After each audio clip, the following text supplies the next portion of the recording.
വിദ്യാർത്ഥികളുടെ പ്രത്യേക ശ്രദ്ധയ്ക്ക് അങ്ങനെ കാത്തിരുന്ന ബിരുദ ഗ്രേഡ് കാർഡ് അഥവാ കൺസോളിഡേറ്റഡ് ഗ്രേഡ് കാർഡും പ്രൊവിഷണൽ സർട്ടിഫിക്കറ്റും കാലിക്കറ്റ് യൂണിവേഴ്സിറ്റി വിതരണം ചെയ്യാൻ റെഡിയായിട്ടിരിക്കുന്നു.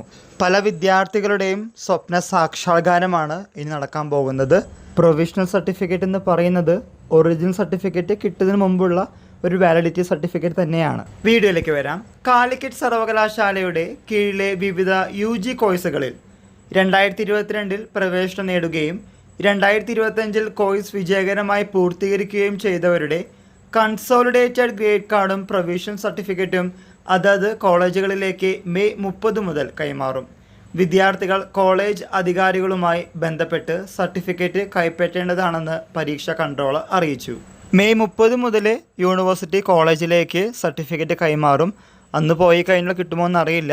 അതിനുശേഷം കോളേജിലേക്ക് വിളിച്ച് ചോദിച്ച് അടുത്ത ദിവസം തന്നെ പറഞ്ഞ സർട്ടിഫിക്കറ്റുകൾ കൈപ്പറ്റാൻ വിദ്യാർത്ഥികൾ മറക്കരുത്. ഈ വിവരം നിങ്ങളുടെ ഫ്രണ്ട്സുമായും ഷെയർ ചെയ്യുക. പ്രൊവിഷണൽ സർട്ടിഫിക്കറ്റും ബിരുദ ഗ്രേഡ് കാർഡും കിട്ടിയതിന് ശേഷം നമ്മൾ ഇന്ന് തന്നെ ചെയ്തിട്ടുള്ള വേറൊരു വീഡിയോ ആണ് ഒറിജിനൽ സർട്ടിഫിക്കറ്റിന് ഗ്രാജുവേഷൻ സെറമണിയിലല്ലാതെ എങ്ങനെ നമുക്ക് അപ്ലൈ ചെയ്യാം. അതിൽ തന്നെ എമർജൻസി ഓർഡിനറി ആയിട്ട് അപ്ലൈ ചെയ്യുമ്പോൾ എത്ര പൈസ വരും. ആ വീഡിയോ കാണാത്തവർ കാണാൻ ശ്രമിക്കുക. അതിൻ്റെ ലിങ്ക് ഡിസ്ക്രിപ്ഷൻ ബോക്സിൽ കൊടുക്കുന്നതാണ്. എല്ലാവർക്കും ഒരിക്കൽ കൂടി നന്ദി, നമസ്കാരം.